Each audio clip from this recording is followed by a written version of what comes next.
ইসলামী প্রজাতন্ত্র ইরানকে ঘিরে নতুন করে চরম হুঁশিয়ারি দিয়েছেন মার্কিন প্রেসিডেন্ট ডোনাল্ড ট্রাম্প। যুক্তরাষ্ট্রের দেওয়া যুদ্ধবিরতির সব শর্ত বা দাবি মেনে নেওয়া না হলে আজ রাতে ইরানে একটি পুরো সভ্যতা বিলীন হয়ে যেতে পারে বলে সতর্ক করেছেন তিনি।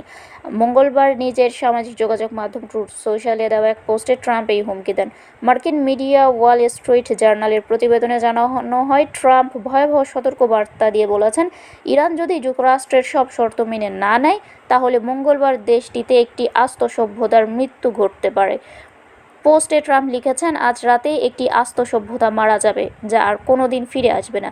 আমি চাই না এমনটা হোক, তবে সম্ভবত এটি হতে চলেছে। শেষে তিনি যোগ করেন, কে জানে কি হয়। যদিও মঙ্গলবারের এই আলটিমেটামের পর তিনি কী পদক্ষেপ নেবেন সে বিষয়ে এখনও বিস্তারিত কিছু জানাননি।